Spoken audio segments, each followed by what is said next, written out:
Sofi Institute di program Teman Sofi. Nah,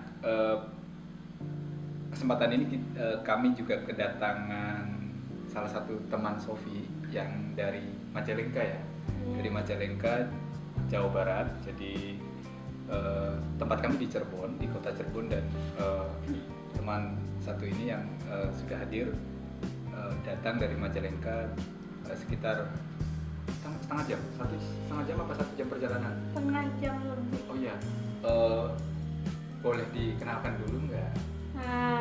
Nama saya Mulia Alfia Mutmainah. Saya berasal dari Majalengka. Saya salah satu mahasiswa juga jurusan pendidikan guru sekolah dasar semester 4 di salah satu kampus Cirebon. Nah, berarti aktivitas sehari-hari kuliah, saya panggil kuliah aja. Ya. Kuliah itu di kampus sebagai mahasiswi ya. Untuk kapasitasnya, iya saya sebagai mahasiswa. Namun untuk keseharian saya pun berkecimpung dalam bidang sosial. Apa aja bidang sosialnya ya? Salah satunya aktif di forum komunikasi difabel Cirebon, terus Rumah Zakat Cirebon, dan menjadi relawan salah satu mahasiswa pendidikan inklusi se-Jawa Barat. Bisa diceritakan sedikit nggak soal aktivitas yang tadi pertama itu ngapain aja aktivitasnya gitu, prosesnya bagaimana, terutama di komunitas yang fokus pada disabilitas ya.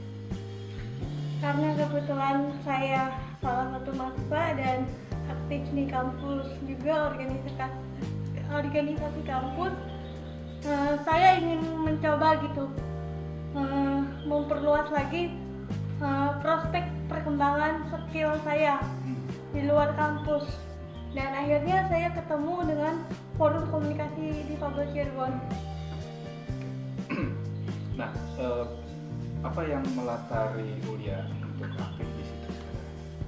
Yang melatari belakangi saya salah satu ya karena saya juga seorang penyandang disabilitas, merasa senasib dan sepenanggungan, ingin berbagi dengan mereka, ingin juga sama-sama belajar bagaimana memperdayakan dan mau diperdayakan oleh kemampuan dalam diri kita, walaupun kita ini disabilitas.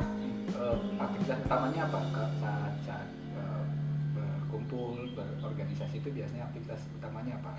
Ada Kalau hal khusus atau tertentu yang rutin dilakukan saat bertemu teman-teman ini? paling kalau untuk anggota baru biasanya kita melakukan training counseling untuk adaptasi dengan anggota-anggota lain, karena terkadang penyandang disabilitas baru tuh rentan sekali untuk proses penerimaan dalam diri mereka, masih sangat sulit menerima keadaan dan bergaul dengan masyarakat. Itu pun didukung oleh faktor lingkungan, faktor keluarga, mindset mereka yang masih terstigma oleh bagi keterbatasan mereka. Padahal jika mereka punya mindset yang wawasannya lebih inklusif sosial, mereka itu punya potensi sama seperti manusia pada umumnya.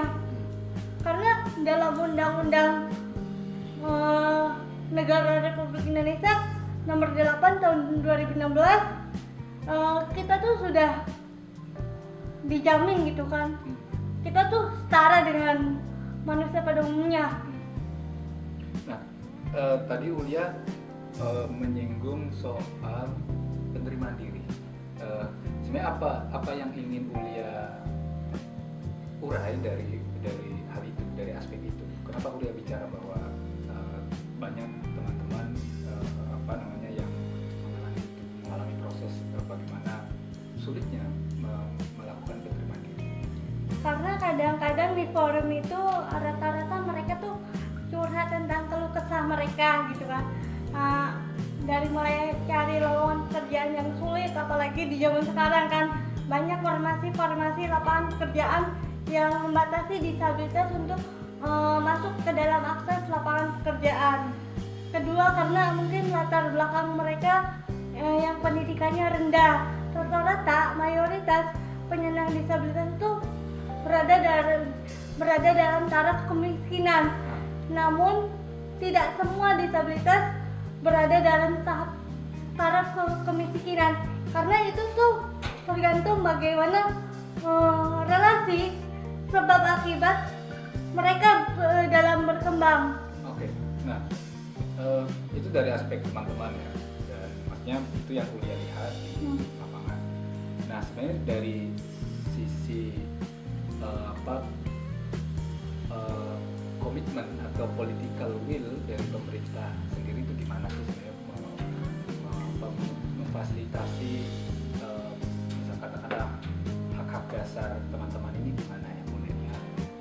Kalau untuk political will untuk di pemerintahan pusat sudah lumayan bagus, dan penerimaan pemerintah terhadap disabilitas sudah mulai aware gitu kan. Terbukti salah satu uji nyatanya itu Mbak Angki Yudhistira, salah satu penyandang disabilitas tunarungu.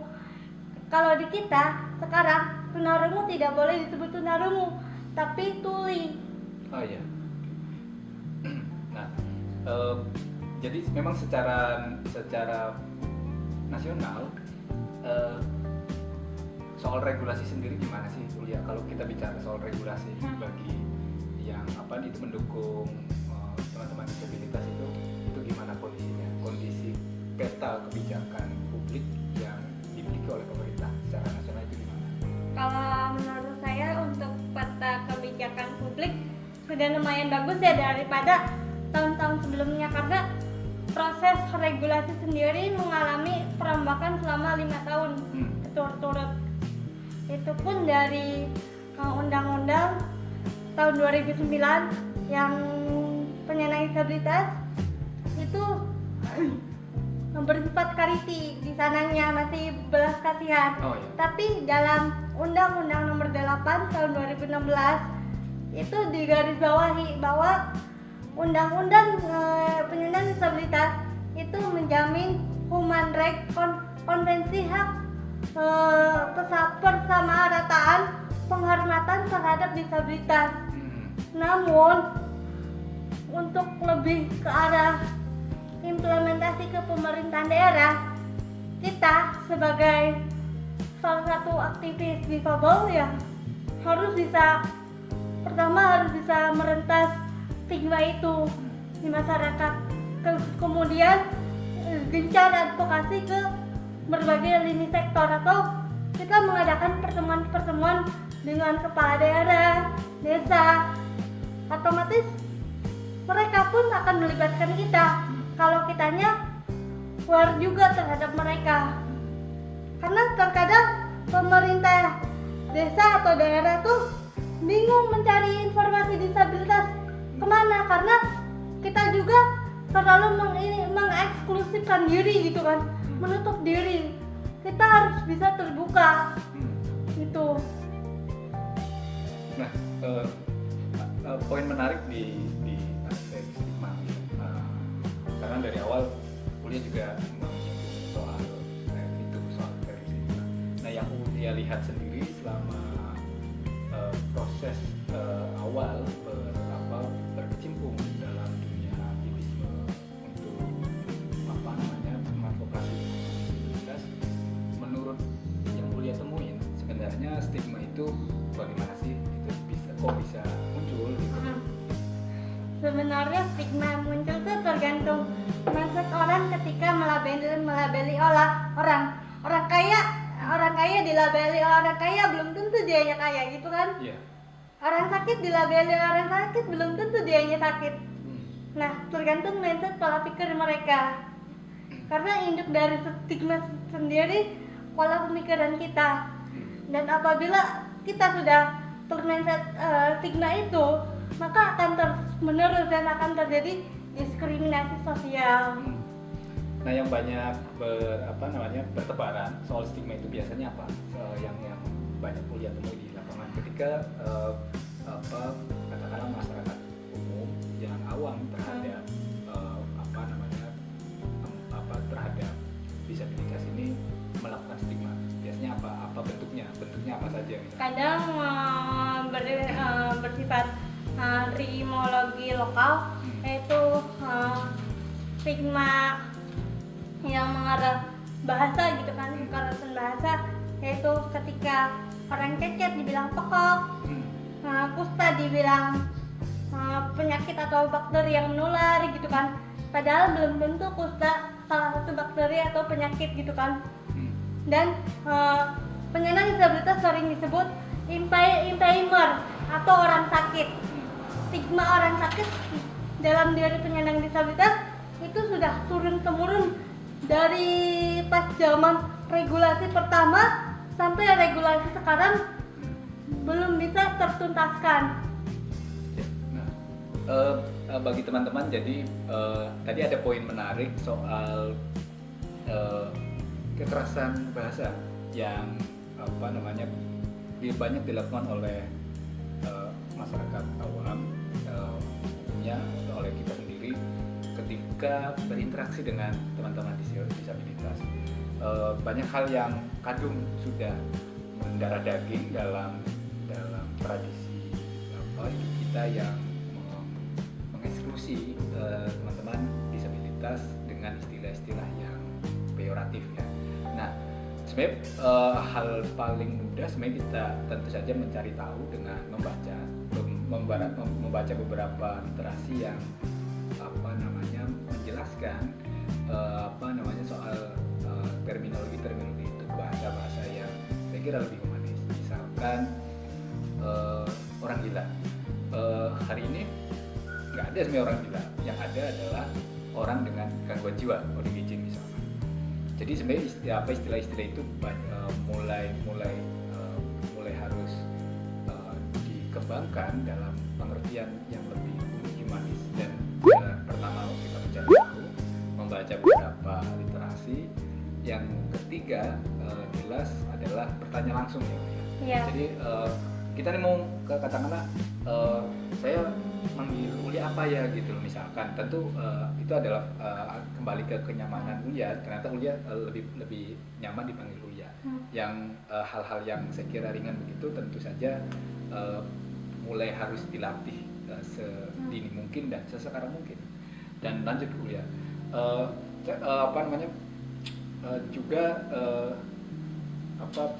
jadi cukup padat sebenarnya aktivitas Ulia dan teman-teman sendiri ya. Jadi dengan apalagi di tengah pandemi ini tentu banyak hal yang terbatas sih. Ya, jadi kadang kalau narasumber untuk tokoh agama mereka mundur waktu gitu kan.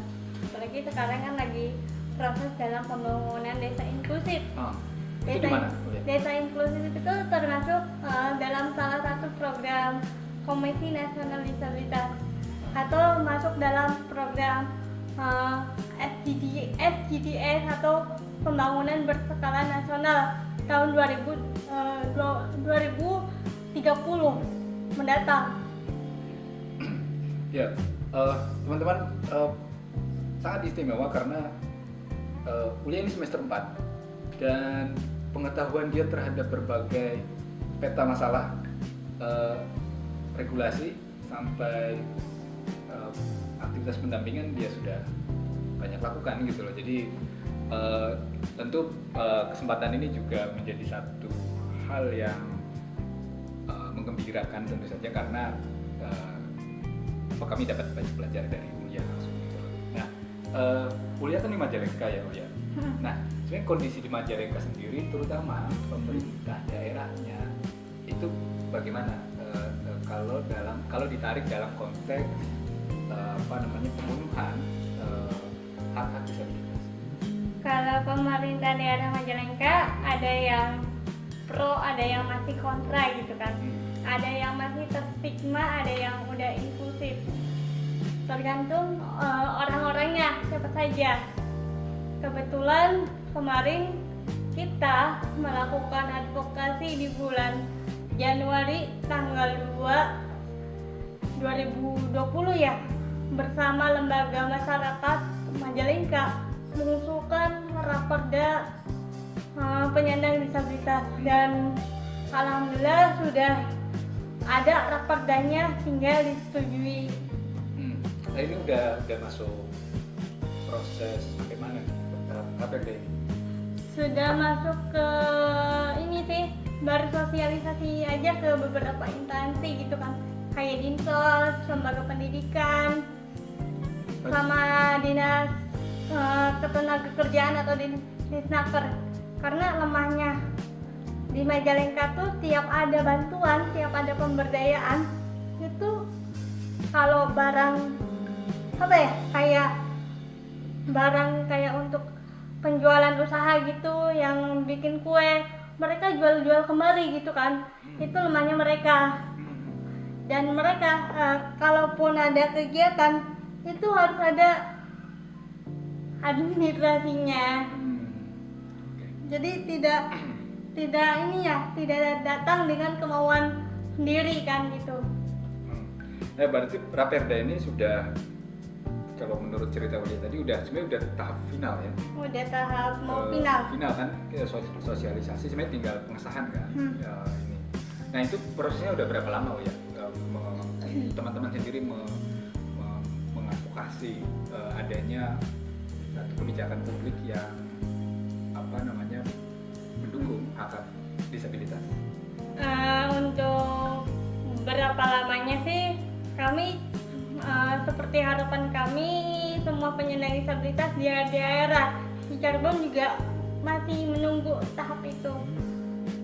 Kalau di Majalengka kami itu dari tahun 2000 yang lalu, tapi lupa 2000 ke belakang gitu kan, sudah mengusulkan, namun belum ada gerakan karena belum ada penyokongnya gitu kan. Karena mayoritas penyandang disabilitas itu pendidikannya rendah, ya mohon maaf, pendidikannya rendah dan kadang-kadang tidak diakui oleh lembaga gitu kan. Paling kalau ke kantor DPR, ngapain sih ke kantor DPR, paling minta bantuan doang. Tapi kalau kita memakai nama instansi, memakai nama organisasi, otomatis kita akan merasa dihargai atau mereka welcome terhadap kita. Prosesnya udah panjang ya, sebenarnya itu proses yang memang bertahun-tahun berjalan, dan tahun ini itu sepertinya berbuah manis ya. Semoga itu lancar Ulia. Dan untuk kota lain di sekitar sini itu gimana? Udah ada belum ya Ulia? Di Cirebon, kota, kabupaten, atau Indramayu misalnya juga lagi ya Cirebon? Kalau untuk Cirebon, kebetulan kemarin beberapa minggu yang lalu ketika membahas raperda perlindungan anak Jabar, saya ketemu Ibu Ningsi mengusulkan atau ya menodong lah, istilahnya menodong raperda penyandang disabilitas kabupaten. Kata Mbak Yuning sih nanti gitu kan, masih dalam proses gitu kan. Mbak Yuning sih kan memang sudah beberapa sejak pemerintahnya sudah mengusulkan, namun belum masuk dalam program kabupaten gitu kan. Dan kita tuh sekarang lagi fokus ke KND, Komisi Nasional Disabilitas.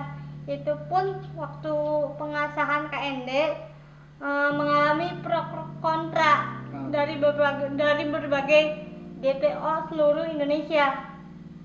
Dulu ya.